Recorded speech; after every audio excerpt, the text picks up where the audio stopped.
At this point, it must have been a couple of decades since the last time I set foot in a TGI Fridays location. And that's not about to change anytime soon, because now you can just get their food frozen from Iceland. Whoa! This bucket is huge and does not want to stay in place. It doesn't actually feel that full though.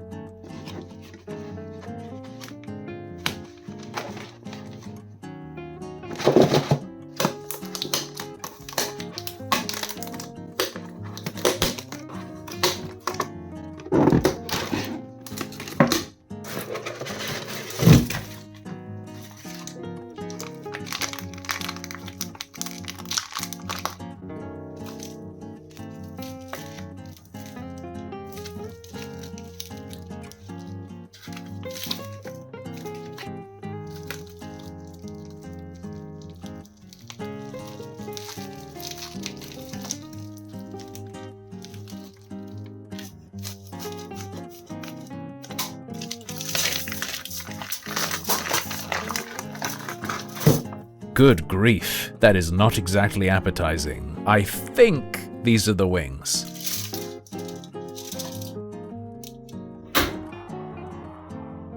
Now we've got to separate them.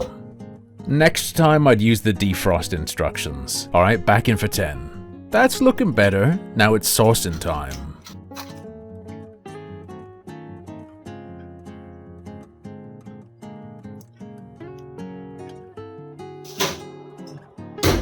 Considering where we started, these aren't looking half bad.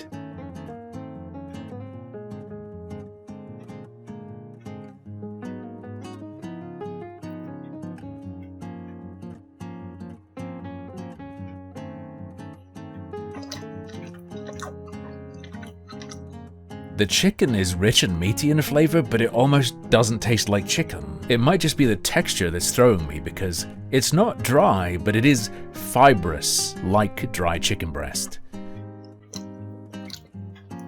The sauce is a very, very generic, sweet, slightly smoky barbecue. It's also all drums, no flats. I can't recommend them.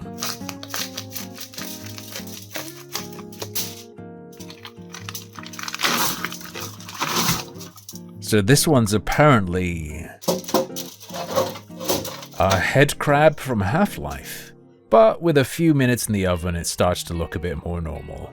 These were far easier to separate than the wings too.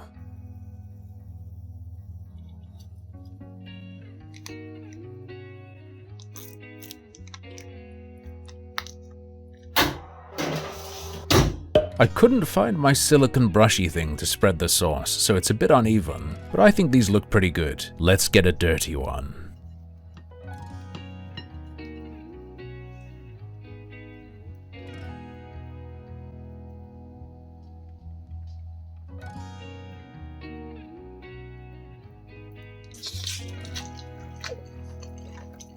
Way better than the wings. The pork is a far more suitable pairing for this sticky sweet sauce. The chicken got a bit lost under it. I like the crispy bits on the outside. Some of the meat is soft and juicy like American barbecue. Some parts are a bit like Chinese takeaway spare rib. They've saved the bucket in terms of my enjoyment, but I'm still not sure it's great value. Conceptually, for me, this is a perfect frozen junk food, so my hopes are very high.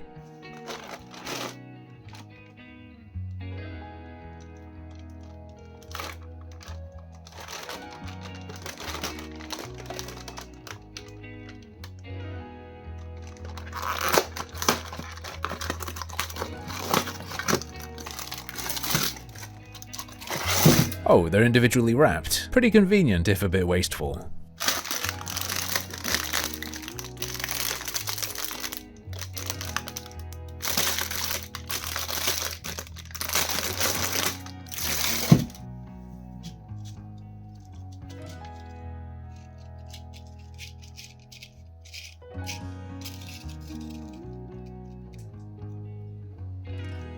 After 19 minutes, you gotta flip it.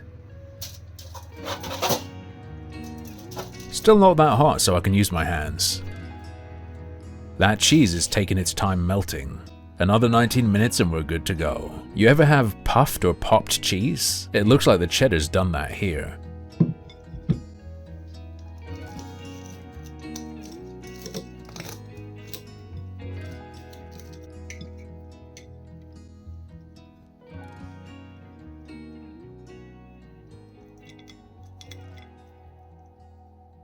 I can already tell this is just what I want.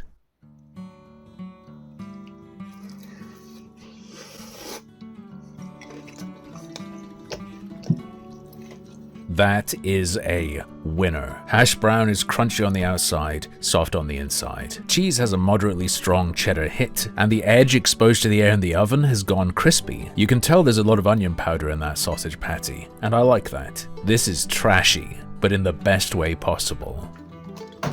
I'm definitely gonna have a lot of leftovers this episode. Don't worry, there's no waste here. When I feature a bigger haul like this, I finish it off over the week.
Bit of a pain in the butt with the 3 different timings, but it smells great.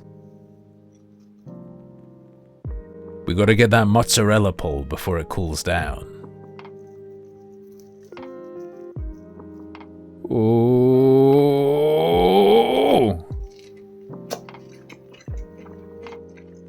Now, the breadcrumb coating could be crispier, and I don't particularly taste any of the herbs that are on the outside, but the cheese passes muster.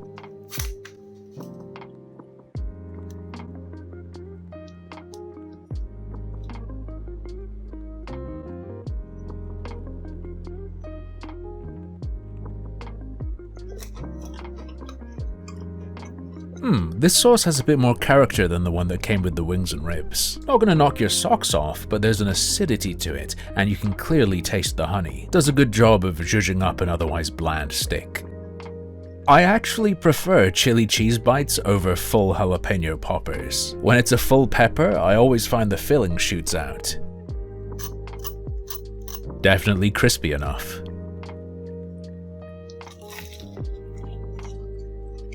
Oh, that is naughty. Crispy, crunchy coating, soft, gooey, cheddary filling. With pepper you can still taste and a little tiny touch of heat. This is better than the fast food versions I've had. I'm glad to see that these are real onion rings. Actual slices instead of the minced goo.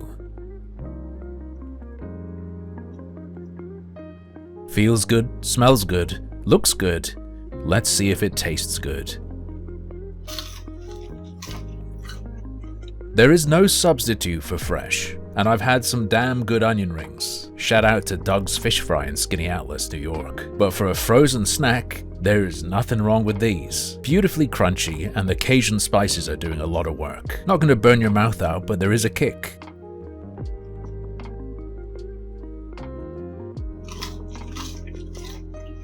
It's really all about that batter, crispy and heavily spiced so it can stand up to the barbecue sauce. The onion itself hardly features, but I prefer that over it being filled with that paste you get sometimes.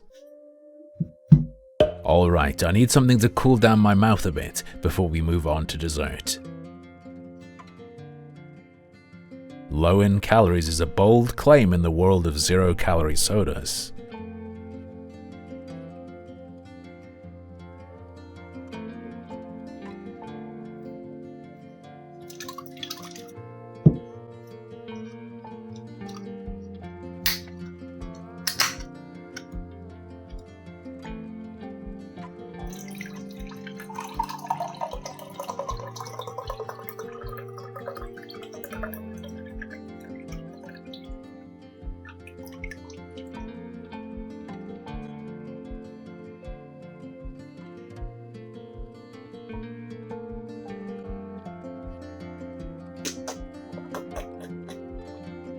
Without meaning to be insulting, this is the most average iced tea of all time. The tea is strong enough that you can feel the drying effect of the tannins, but it's also still quite sweet. And they didn't skimp on the lemon, there's more than a hint, simultaneously bold and inoffensive. I think I definitely got one or two more things than I need for this episode, but I'm not gonna wait to try these.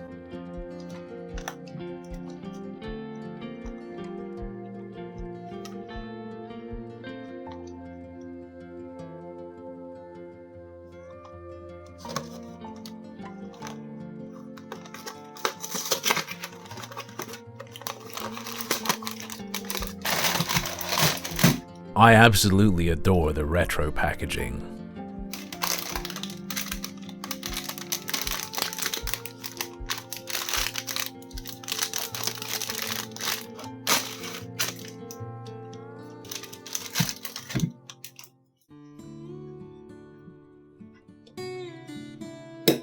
Ooh, way softer than I expected.